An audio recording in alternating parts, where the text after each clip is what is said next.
Hello friends, in today's video I'm gonna be walking through how to send location on WhatsApp.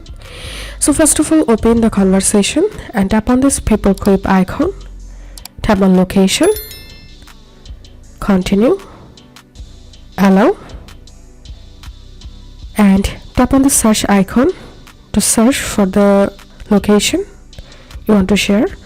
Or you can share your current location by tapping on send your current location, and you can share your live location by tapping on share live location, and you can select a duration and tap on send. So that's how you can do it.